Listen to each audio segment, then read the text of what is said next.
조유식의 허튼 소리. 비상계엄 선포에 놀란 나의 혼이 사라졌다.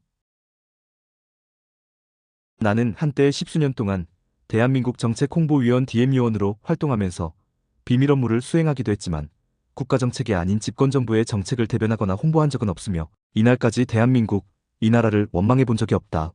어린 시절에는 부모 없이 가난으로 바가지 들고 집집마다 다니며 동량으로 연명했고 친구들 다 다니는 국민학교 입학조차 해보지 못한 무학자이지만 누구도 원망한 적은 없다.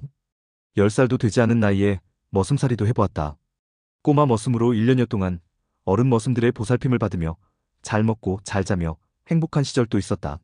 엄마가 보고 싶어 밤마다 울고 있는 나를 지켜보던 큰 머슴 한 분이 수소문 끝에 엄마가 살고 있다고 알려진 곳 주소를 알려주어 모두가 잠든 새벽에 엄마 찾아 나섰다. 의령군 전국면에서 의창군 내서면 감천 골짜기까지 엄마 찾아 이틀 밤낮을 걸어서 감천마을까지 간 적도 있고 그곳에서 다시 함안군 칠북면 하실부락으로 엄마를 찾아간 적도 있다. 그곳에서 엄마를 만났지만 함께 살 수 없는 환경이라 그 야밤에 다시 걸어왔던 산길을 넘어 칠북면면 소재지까지 와서 도로변의 양복점 사장님께 애원하여 심부름을 하게 되었다. 얼마 후 이웃의 세탁소, 만화방, 자파상회, 자전거점에서 월급 없이 먹여주고 재워주는 조건으로 일을 하기도 했다.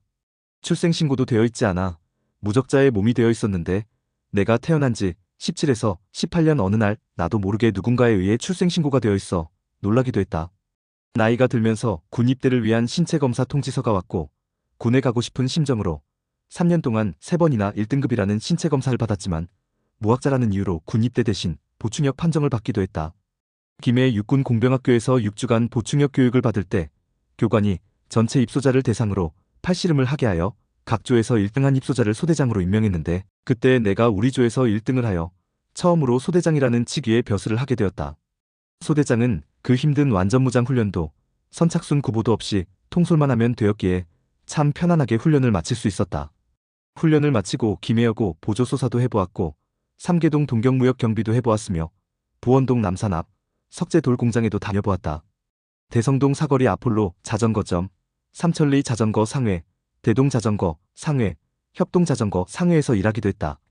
내 이름으로 허가를 받아 서상동에서 매일 자전거 상회도 운영해보았지만 망했고 부산 사상국제상사 신발공장에 열심히 다니기도 했다. 1981년 김해 중학교 후문도로에서 풀빵 장사도 1년 넘게 했고 보원동 삼부주유소 뒤편에서 야간에 포장마차도 약 5년간 했으며 이 기간 주간에는 금성출판사 외판원으로 5년여 동안 근무하기도 했다.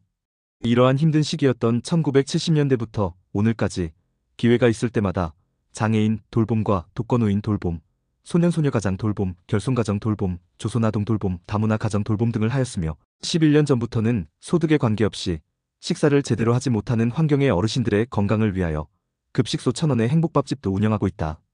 누가 시켜서도 아니고 정부가 예산을 주어서도 아니며 상을 주는 등 알아주어서도 아니다.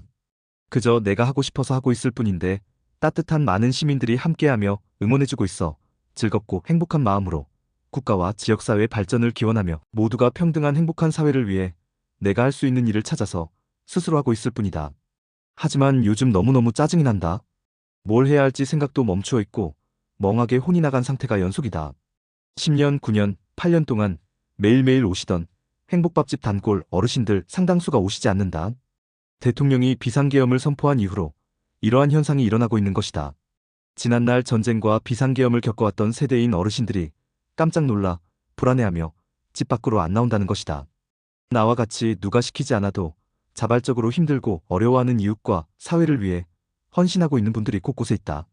이러한 사회봉사자 운동가들에게 응원과 격려의 박수를 보내주지는 못할 망정 날벼락 같은 비상계엄으로 나라 전체를 혼돈과 불안에 떨게 하고 피땀으로 일구어 놓은 국격까지 한 방에 무너뜨려 놓은 것이다. IMF를 이겨내고 코로나도 잘 견뎌냈지만 소비경제는 좀처럼 회복되지 않고 있어 소상공인들이 절망감에서 빠져있는 시기에 절벽으로 몰아넣는 행위를 한 것이다. 이 나라 대통령이 말이다.